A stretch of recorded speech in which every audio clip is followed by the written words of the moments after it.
Pronto. Eu vou deixando as pessoas entrar e depois as pessoas que chegar um bocadinho mais tarde depois vê a gravação. Isto é só para fazer um pequeno update e retirar algumas dúvidas. Se calhar podemos começar, se houver alguma dúvida, senão eu passo à questão macro e àquilo que na minha opinião está a acontecer, mas força. Alguém tem alguma questão? Joões? António? Não. Ok, se não tiverem microfone podem também usar o chat.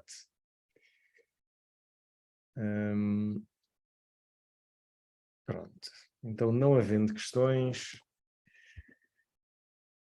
deixem lá. Pronto, eu vou fazer o update e pronto. Em relação àquele long short que na prática foi partilhado lá no Discord, no subcanal do SPX, a ideia base ali.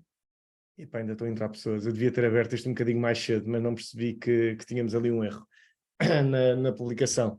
Mas aquele long short na prática é para baixar o beta. Agora, mas há várias maneiras de baixar o beta do portfólio. Não é? Só entrando por aí, depois já vamos aqui ao aquilo que eu acho que está a acontecer nos mercados, apesar de já termos tocado nisso algumas vezes. Mas baixar o beta, há várias formas de fazer isso. Vocês têm um portfólio de 100 mil euros e tiverem 100 mil euros em S&P, vocês têm um beta de 1. Não é? Se tiverem 100 mil euros em Nasdaq, provavelmente têm um beta de 1.2, não é? Ou 1.1. Agora não sei quanto é que é o beta do Nasdaq.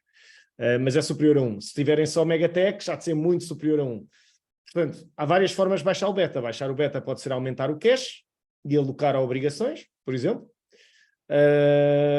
Também podem manter em cash. A Interactive Brokers neste momento paga 4,7% sobre cash balances.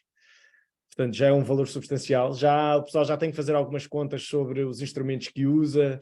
Ao contrário de 2020, neste momento a eficiência à volta da montagem lá está, ter negative cash balance ou não, de gerir o portfólio, hoje em dia já é preciso ter muito mais atenção na forma como isso se faz. Bem, mas de qualquer das maneiras, o objetivo daquele long short era nós retirarmos do S&P o peso das megatechs. Neste momento o trade está com cerca de $1.300 negativos, sendo que só o S&P estaria na ordem dos 2.300. Significa que mais de metade das perdas do S&P nos últimos 2 dias vieram das top 9 megacaps. Okay? Mas lá está, há várias formas de baixar aqui o beta. Certo? Nós, se olharmos para a forma mais simples, era efetivamente alocar mais cash e reduzir a posição, ou ter mais cash, ou mais fixed income e menos equities. Não é? Não sei se está toda a gente a perceber o que eu estou a dizer. Pá, eu espero que sim. Se não houver, escrevam aí no chat. Em relação ao que nós temos visto nos mercados nos últimos, já desde a altura do crash de março, da questão da banca regional nos Estados Unidos, em que agora então se começa a haver imensa consolidação, é que, e já falámos isto nas últimas calls, é que a subida substancial das taxas de juros em muito pouco tempo tem um impacto muito grande nos novos empréstimos, não é? Portanto, na nova originação de empréstimos, certo? Do ponto de vista marginal, certo? Os anteriores estão fixos. Há uma grande parte das empresas que já se financiaram e das famílias que já se financiaram, se tiverem uma taxa fixa com durações relativamente elevadas, essas pessoas não estão a sentir propriamente o efeito da subida das taxas, ainda. Não é? Por isso é que nós na última call nos focámos muito na questão da maturidade. Não é? Onde é que efetivamente estão as maturidades? Certo? Onde é que as empresas têm que começar a fazer rollover?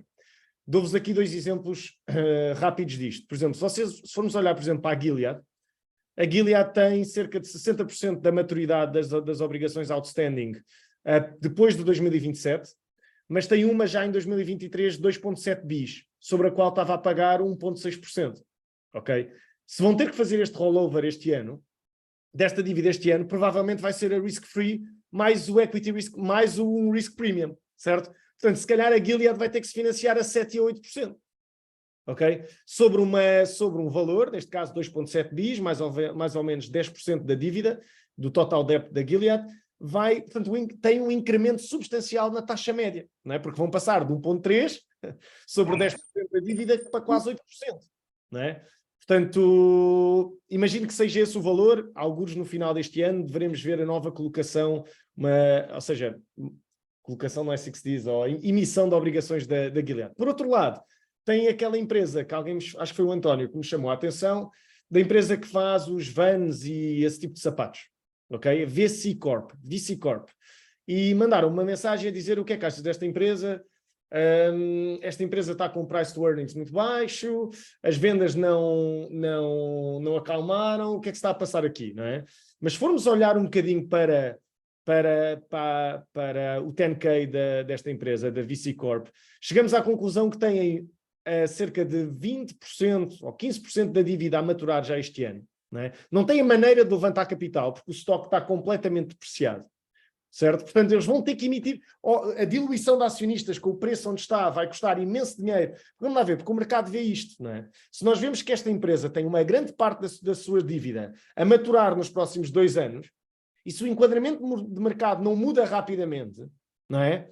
Se a taxa média se a average interest rate estiver nos 2% ou nos 1,5%, vai ser um problema, não é? Porque assim que tiverem que fazer o rollover da dívida, vão ter que se financiar a taxas muito superiores, vai-lhes comer uma data da rentabilidade, vai aumentar o risco de uma maneira brutal. Portanto, a resposta é ou continuam a emitir dívida, ou têm que diluir a base acionista. E no meio disto tudo, ainda nem sequer estamos a incorporar a possibilidade de haver um deterioramento, estava a falar a palavra em português, uma redução da atividade económica. Não é? E aí vem depois esta parte macroeconómica, que é uma grande parte nos mercados pensa que nós já conseguimos resolver o pior, certo? Que a inflação de repente começa a caminhar para 2%, de que podemos começar a baixar as taxas de juros, e é verdade, nos últimos 4 meses nós vimos bem, no petróleo já não podemos dizer isso, porque entretanto já tivemos um rebound substancial, mas de março até maio, maio, junho, nós vimos uma queda substancial em commodity prices, não é? Portanto, vimos também uma queda substancial em inflação. Vimos todo o discurso à volta de começar a haver um pivot do Fed e começar a baixar as taxas de juros. Portanto, agora, onde é que elas vão acabar? Onde é que é o terminal rate? Nós ainda não vemos. Porque se olharmos para a CME Interest Rate Tool, nós não conseguimos ver onde é que está o terminal rate. Nós vemos que, meeting após meeting, a partir de 2024, começamos a descer. Mas não vemos para além daquilo que existe disponível no mercado de futuros. Portanto, nós não sabemos qual é que é o terminal rate e o Fed também não nos está a dizer, certo? Deram a entender que, bem, um dia podemos voltar, deram a entender que na última call, o Powell deu a entender que a longo prazo vamos voltar para taxas reais negativas.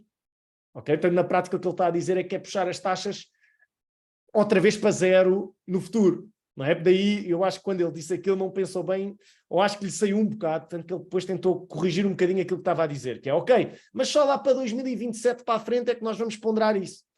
Agora, nós temos que nos lembrar que os russos e que os produtores de energia também não são pinos no meio desta equação e conseguem responder, não é? Nós não estamos não é jogar a bola com pinos, é jogar a bola contra outros jogadores, certo? E isto envolve teoria de jogos, ok? E parece-me que nós tínhamos os maiores trunfos, a subida rápida das taxas tinha um grande impacto em países emergentes, em destabilizar países emergentes, estabilizar, consequentemente, também indiretamente a Rússia, ok? Mas com o relógio contado. Ou seja, nós ou conseguimos resolver o problema enquanto não começamos a bater grandes maturity walls, não é?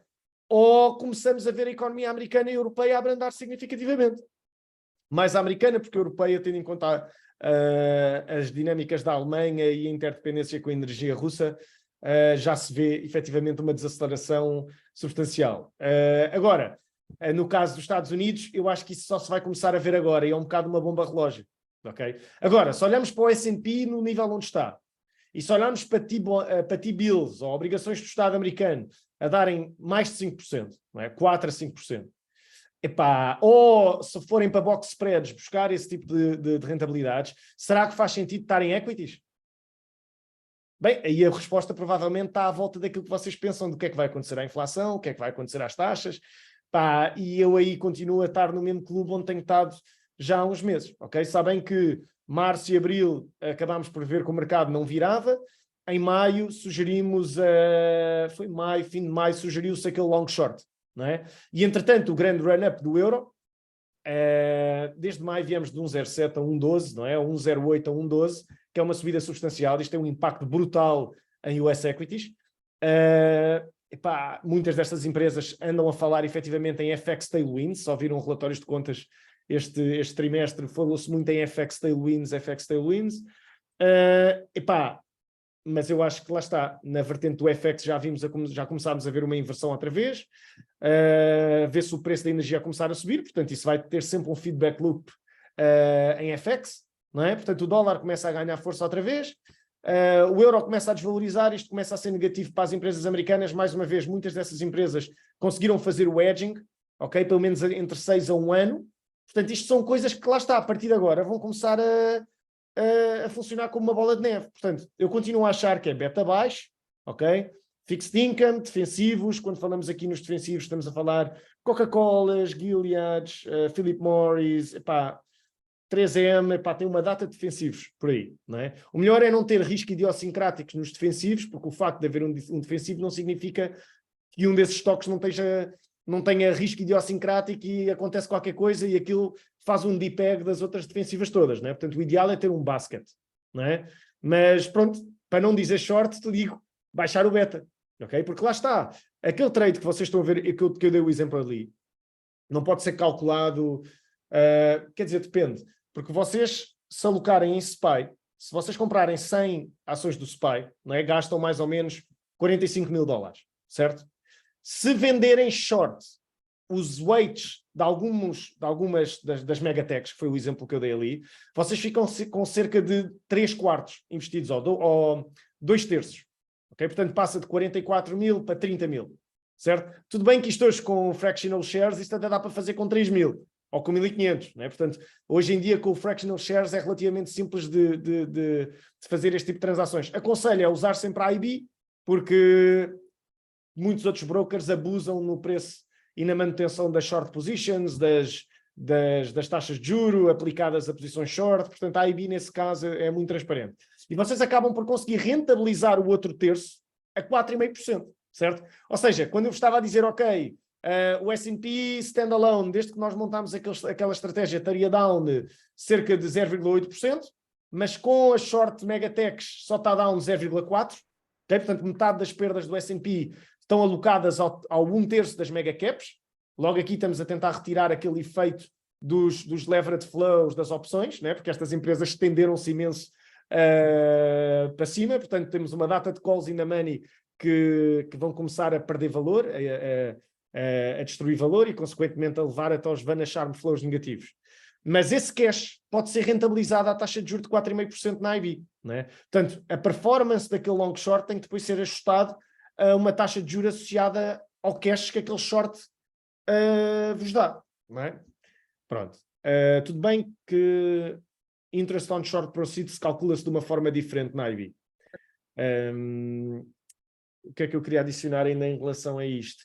Que é isto que nós estamos a ver em África, e na realidade a Rússia, ao perceber o que está a acontecer, o que acontece? Vemos estes países em desenvolvimento a serem pressionados, muitos destes países produzem commodities que nós precisamos, esta conversa à volta do Niger e da dependência do urânio e dos pipelines de gás que passam entre a Nigéria e a Europa, que passam pelo Níger. Portanto, o ponto aqui é quando a Rússia acaba por perdoar dívida a países africanos e começa a doar cereais, não é? Na prática o que está a fazer é, nós como europeus e com a moeda mais forte, podemos dar-nos ao luxo de que mesmo que haja uma subprodução no planeta de um determinado commodity que vai ser usado, nós tendo a moeda mais forte, conseguimos divergir os bens para nós, certo? Agora, se há um grande produtor que decide dar a um país mais fraco, nós já não conseguimos comprar, certo? Acabamos por não ter acesso àquele commodity que está a ser oferecido a um país que de outra forma não teria acesso a ele, ok? Portanto, parece-me que a Rússia já está a perceber que o tempo que nós tínhamos para usar a taxa de juros como ataque, ok? Começa a chegar ao fim, porque a partir daqui nós vamos começar a ter esse efeito também, porque até aqui as únicas entidades que sofriam com uma subida da taxa de juros era a banca. Porquê? Porque se vocês pediram dinheiro emprestado a taxa de juros fixas, quem se lixa é quem vos fixou a taxa, certo? Porque já falámos sobre isto nos derivados, que é derivados e as taxas de juros fixa não passa de uma obrigação variável com swap, certo?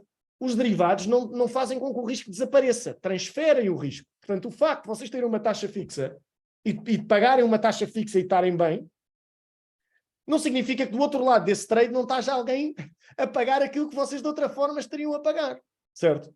Portanto, consequentemente, quem são normalmente esse alguém? São os bancos. Portanto, nós vimos esse estouro em março. O problema é que à medida que nos aproximamos então destas maturity walls, isto começa a passar para a economia real. Portanto, os russos têm que garantir que conseguem perpetuar esta situação durante mais um bocado. E eu não estou a dizer a guerra, já.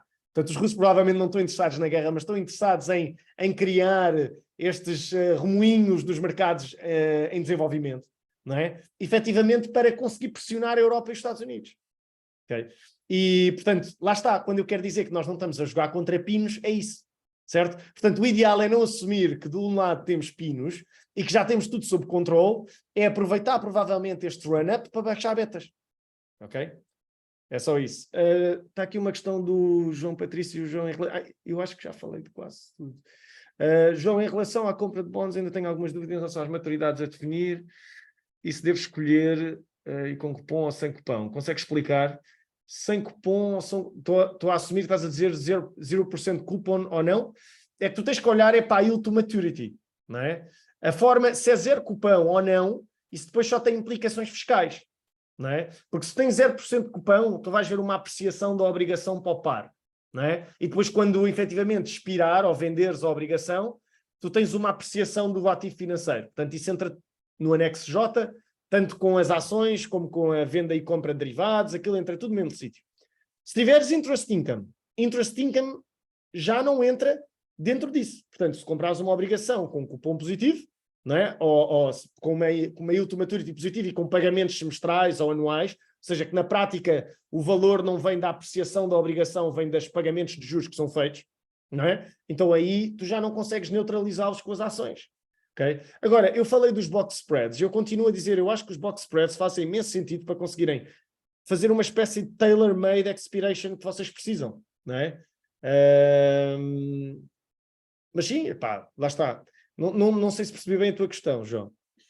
João Patrício, para quem não está a ver o chat.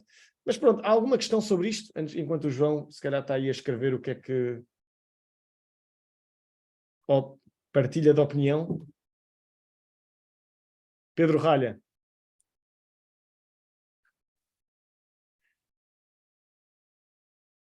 Pedro, estamos-te a ouvir. Ligaste eu não estou a ouvir ainda, mas vejo aqui que o microfone foi unmuted.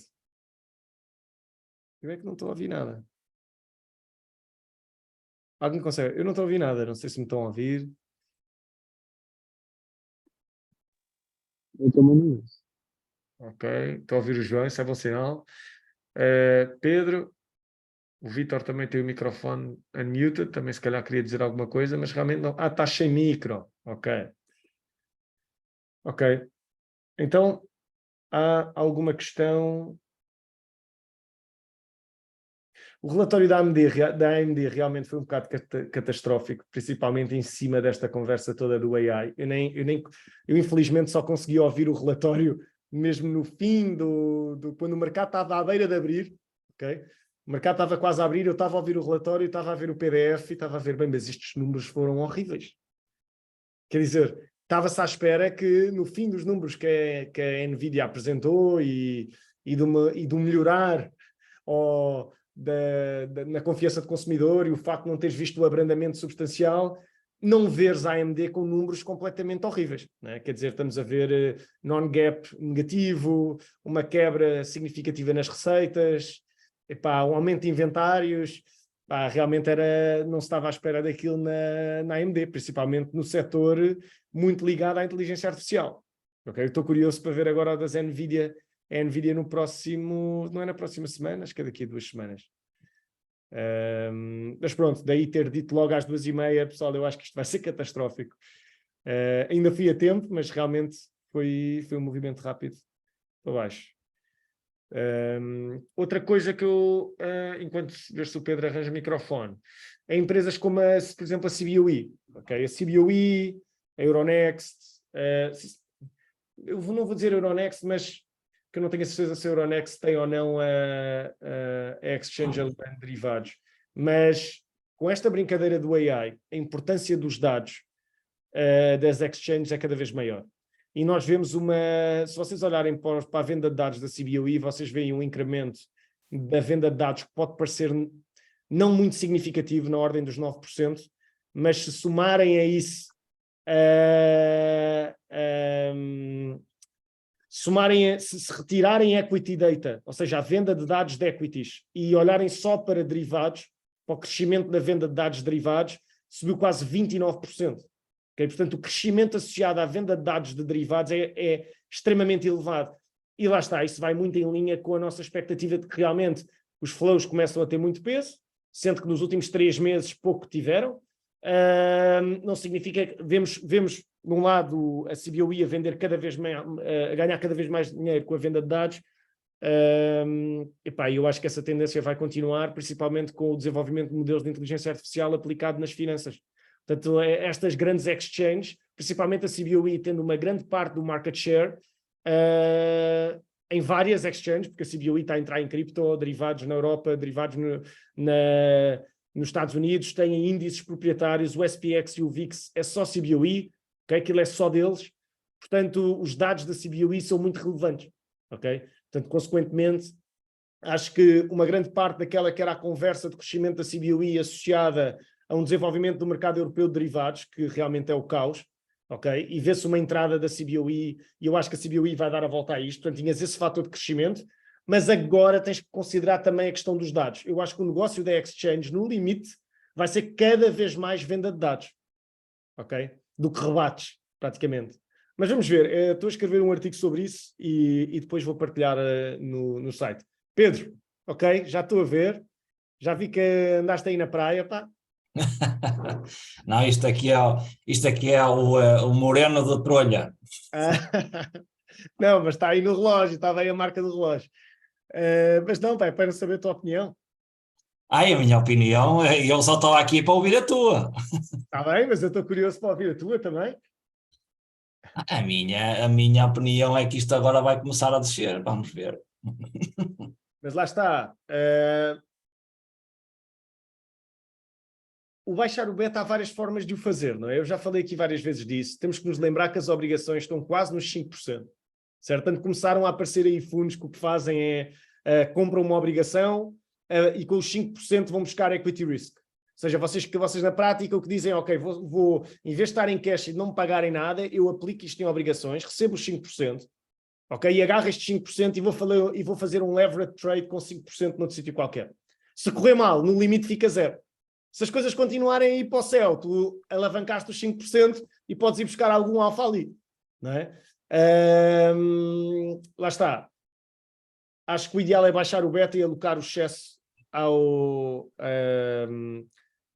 risk-free. Portanto, na prática, vamos provavelmente voltar àquela questão do 60-40, não é? Que é 60% equities, 40% fixed income, não é? E eu acho e atenção, isso foi o pior trade que vocês podiam fazer em 2020 e 2021, e faz sentido, não é? Porque na prática, o que é que aconteceu em 2020 e 2021? Se o vosso 40% em fixed income tinha prazos muito elevados, não é? A vossa subida de equity estava a ser destruída pela desvalorização das obrigações do vosso portfólio, não é? Portanto, o 60-40 acabou por não funcionar.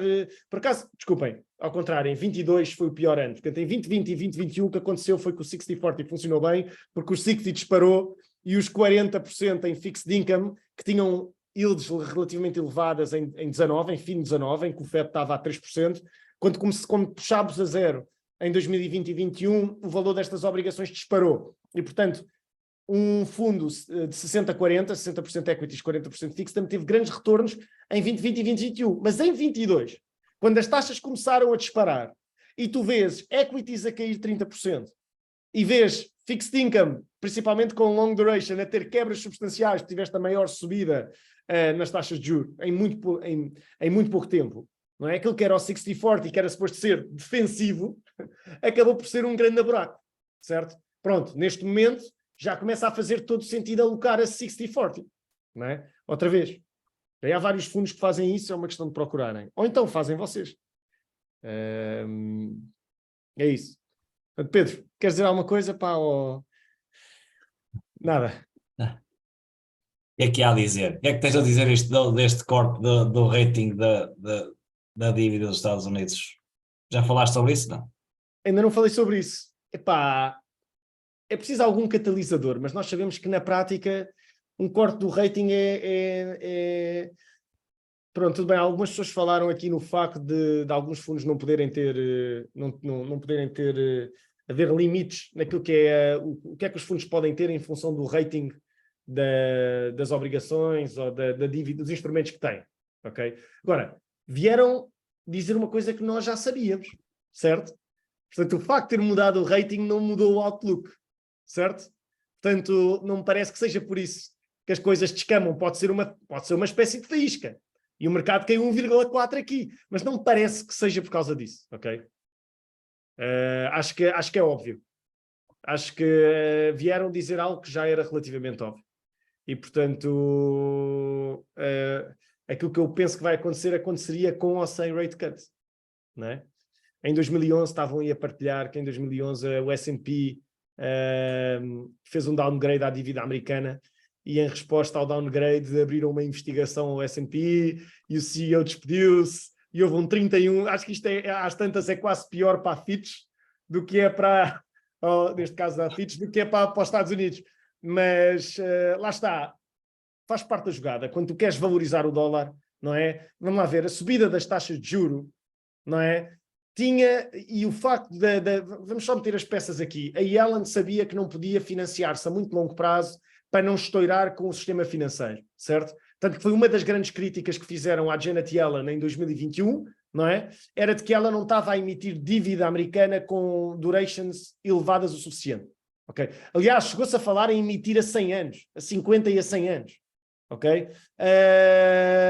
E ainda bem que ela não o fez, porque podes imaginar o que é emitir dívida há 100 anos a taxas baixíssimas e de repente as taxas de juros virem, a inflação disparar e as taxas de juros virem para 5, as tuas perdas eram gigantes, certo? O custo de oportunidade associado a uma obrigação a 100 anos que estivesse a dar 2% ou 1,5% ao ano era uma loucura, as perdas eram gigantes. Portanto, parece-me que foi propositado os americanos não se financiarem na parte mais longínqua da curva, ok? Efetivamente para não gerar grandes destruições nos balanços dos bancos, que por sua vez uma grande parte desta destruição do balanço dos bancos acaba por ser complementada por este interest income associado a um depósito rate muito elevado, que é o que estamos na prática a ver em Portugal, não é? Com recordes de lucro no setor bancário, não é? Tal como vemos nos Estados Unidos, pela JP Morgan e os grandes bancos, não é? Os regionais não, mas os grandes bancos estão a conseguir tapar uma parte daquele buraco usando o deposit rate. Portanto, é o dinheiro que eles têm depositado no Banco Central. Epá, mas à medida, lá está, mas se as taxas tivessem muito, se os Estados Unidos tivessem financiado muito ao longo da curva, com muita duration, provavelmente a intervenção teria que ser muito maior. Não é? E isso poderia depois levar a outro tipo de problema. A subida das taxas também não é nada que não seja sabida a quantidade de dívida que existe nos Estados Unidos. Não é? Portanto, isto é tudo induzido. A Fitch, para manter alguma credibilidade, teria que fazer isto. Não é?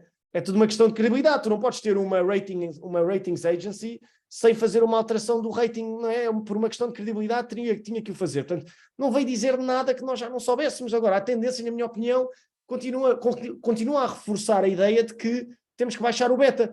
Há aqui outra questão, que é, nós falámos sobre a importância, em 2022, de que o mercado não podia estar desvalorizado durante muito tempo. Aliás, acho que falei isto contigo. Quando se falou em, ok, se estás com uma alta performance gigante, o ideal é ir para equities, não tens de pescar os últimos 3%, não é? Acho que falei exatamente isto contigo. Que era, estamos a 3% dos mínimos pré-Covid, epá, o ideal é entrar aqui, epá, e com toda a alta performance, tu só tens que apanhar agora o beta, tu já não tens que ter mais alfa, não é?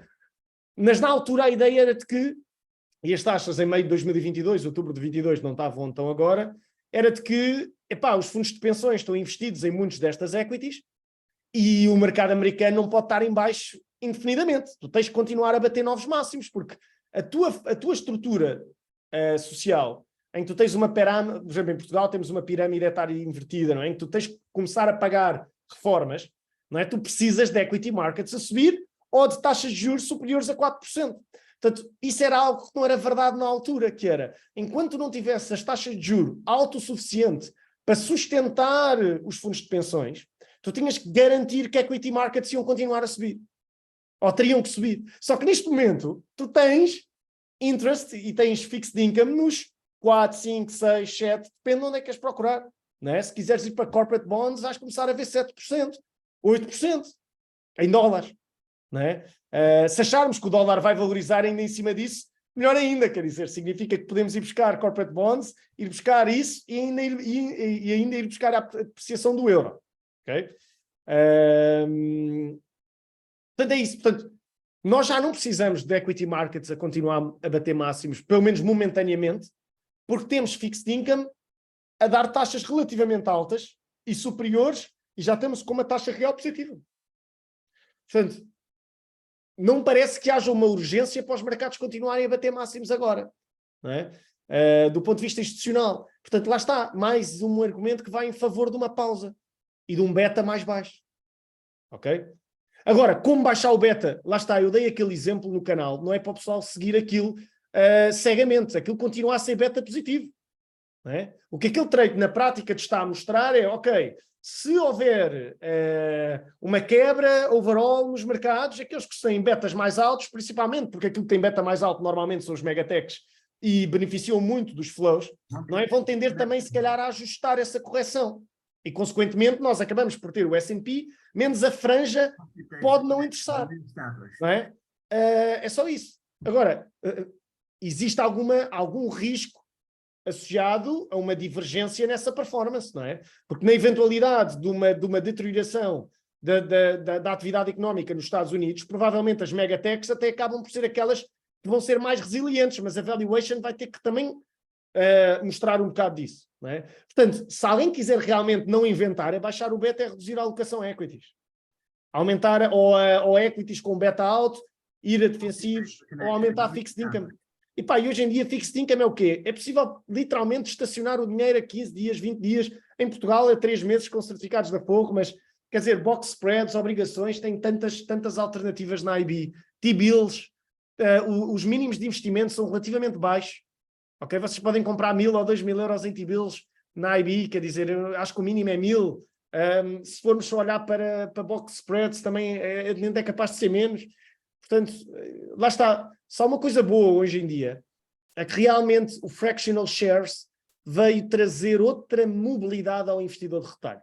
E eu acho que há muita gente que é contra o fractional share, mas eu acho que é das coisas mais interessantes que fizeram para o investidor de retalho. E basicamente é isto. Acho que não tenho muito mais a adicionar para já, pelo menos que me esteja a lembrar agora. Mas diz-me, Pedro, e tu? Tu és o único que tem a câmera, é o único que eu posso chatear. E eu, olha, tenho-me aguentado ao choque.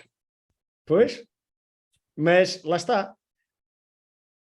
Tem que se pensar às vezes quando é que se tem que virar para um long short ou não, não é? E na altura em que nós andávamos a fazer os SPX em março, abril, não é? Em maio foi ok, chega de ser clubista aqui, não é? A única forma de equity markets, de mercados americanos continuarem a subir é o euro continuar a subir. Não é? E portanto, tu aí retiras um fator do mercado, não é? Tu basicamente estás a dizer, ok, enquanto esta relação se mantém, eu quero retirar o excesso que pode derivar dos flows. Daí esse exemplo, e foi dado no canal do Discord, que diz SPX Spreads. Não é? Mas pronto, mas parece-me que estamos a chegar ao fim disto. Há quem diga que setembro é que é o mês, porque historicamente o mês de setembro tende a ser aquele onde há os estouros. Eu não me parece propriamente que existe um estouro, mas parece-me que pode haver uma segunda onda de inflação. E vamos lá ver o seguinte.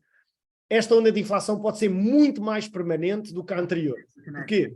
Porque se realmente leva a uma desaceleração da economia americana e uma desaceleração da economia europeia, tu vais ver uma diminuição na procura a economias emergentes. Já vimos hoje o Manufacturing PMI na China a vir abaixo do esperado. Portanto, vais começar a ver os números a vir abaixo de esperado nestas economias que tendencialmente beneficiavam com grandes níveis de exportação, nomeadamente os chineses. E o que é que acontece? Vais ver downsizing nas cadeias de valor e quando tu voltares a conseguir crescer, voltas a enfrentar-te com cadeias de valores que têm que ter um ajuste, certo? E esse ajuste acaba por gerar inflação outra vez. Portanto, parece-me que tu viste uma primeira reação às taxas, mas que agora as taxas vão ser substancialmente mais, que a inflação vai ser elevada durante mais tempo. Mas não tão elevada como aquilo que nós vimos há um ano atrás. Mas se for elevado ao ponto dos 2% ou 3%, já significa que as taxas tenham que estar acima de 3%. Portanto, na minha opinião, aquilo que nós temos que procurar em equities é quais é que são as empresas que se têm uma grande parte da maturidade da dívida a expirar no curto prazo. Essa é que é a chave, na minha opinião. Portanto, toca de ir ler 10Ks. Quem não tiver a Bloomberg vai ter que ir ler 10Ks e tentar perceber onde é que estão as maturidades, porque dentro do mesmo setor, as empresas que tiverem maturidades mais próximas de 23 ou 24 vão ser as empresas que vão começar a levar mais cacetada. Porquê? Porque a pergunta para aqueles gestores vai ser: como é que eu aguento agora? Como é que eu vou refinanciar? Vou emitir ações ou vou emitir novas dívidas a 7 ou 8%? Quando na realidade eu estava a emiti-las a 2%, não é? Ou a 1,5%. Esta é que é a chave agora, certo? É ir ver quem é que efetivamente tem as maturidades encostadas a 2023 e 2024. Ok? É isso, basicamente. Portanto, do lado das obrigações, eu continuo a achar que o melhor é estar short duration, não é? Portanto, se é para rentabilizar o cash, é rentabilizar-o a prazos curtos, que é para conseguir responder e não estar exposto a grandes variações nas taxas de juros. Não é? E é isto. Se não houver mais nenhuma questão, esta era uma mini Zoom para a semana a mais, mas há mais alguma questão aí? Não há mais nenhuma questão. Eu provavelmente há qualquer coisa que me deve estar a faltar, mas é para a semana a mais. Ok, é isso, para a semem a mais então. Não há mais nenhuma questão então? Pedro está aí na IB, já ouvi? Pronto. Estou a ver. Ok, agora há uma data de relatórios de contas para ouvir, pá. E amanhã saem os resultados da Apple, não é? Amanhã é Apple. E hoje saiu o Oxy, Shopify, pronto, é preciso ir ver isso. Pá, o unusual que eu destaquei, assim a mais prazo, foi aquele na MOS, ok? Na Mosaic, pelo facto de ir em linha com aquilo que eu disse aqui um bocado, não é? Que é a questão dos fertilizantes, do preço do gás, dos fatores, basicamente o fertilizante funciona aqui como um fator de produção, ou yield, ou que aumenta o multiplicador da yield, não é? Na área dos cereais e das commodities da agricultura, não é? E eles estando muito ligados aos fertilizantes e os comentários que eles teceram à volta da forma como economias como o Brasil deram a volta ao choque de 2022, acaba por levar à conclusão de que, na realidade, a forma com que se deu a volta era ok, aqueles terrenos têm imenso fertilizante, eles conseguiram saltar um ciclo, ok? Porque ainda havia muito fertilizante na terra, mas isto não dura para sempre. E eles vão ter agora de começar a encomendar aquilo que ainda não tinham comprado. Eu só consegui apanhar a parte final da call, vou ouvir o resto, mas achei interessante porque passaram já 2 ou 3 MOS, portanto, Mosaic, e tendo em conta que eu, lá está, comecei a call a dizer que os russos não são os pinos, que na realidade eles têm que usar a arma económica e muito dela ainda vai estar relacionada com o gás e a produção de fertilizantes, e consequentemente empresas como a Mosaic ou como a Bayer, que com a Monsanto, podem voltar a ter ali um bump. Eu não olhei para a Monsanto ainda, vou ter que ir para a Monsanto, para a Bayer. A Bayer, sendo um defensive stock, se bem me recordo, pode até ser uma play que entra na vertente do defensivo, mas que também pode capitalizar com a vertente de uma jogada da Rússia na frente dos fertilizantes.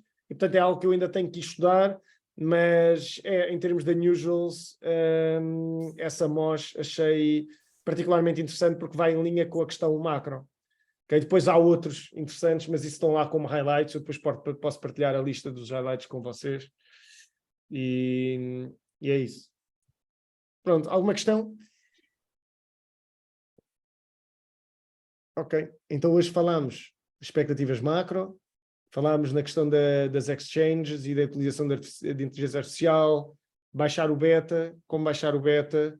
Falou-se aqui em exemplos de empresas com maturidades encostadas a 2023 e 2024, como a VC Corp, ou do outro lado, ou uma Gilead, em que tem 2,7 bis a expirar este ano, dos 22 bis de total debt. Portanto, esse estudo é feito no 10K. Eu até achei interessante não haver nenhuma plataforma que sintetize isto de uma forma simples para o investidor de retalho, e acho que existe ali até um gap, uma oportunidade possível para criar uma plataforma que realmente sintetize essa informação, porque não há.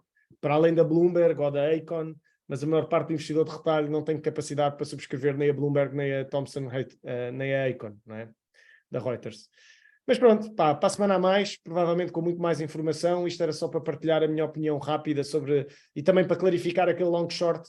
Portanto, o objetivo daquele long short não é ganhar dinheiro, é baixar o beta. Ao contrário de todos os outros trades que estavam lá, o objetivo ali é baixar o beta. Até agora está a funcionar bem, eu vou partilhando atualizações convosco, mas é isso.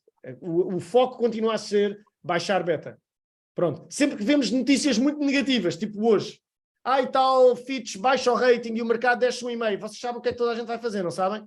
Pronto. Portanto, provavelmente há aqui um gap de uns dias até a coisa realmente continuar a mexer para baixo, mas lá está, eu não jogaria nisso. Eu simplesmente digo já baixar o beta, independentemente do que acontecer amanhã ou daqui a 2 dias ou até sexta-feira, porque a interpretação das pessoas é ok, Fitch baixou o rating dos Estados Unidos da dívida americana, agora é que vai ser. Pronto, normalmente quando o agora é que vai ser, normalmente sai ao lado.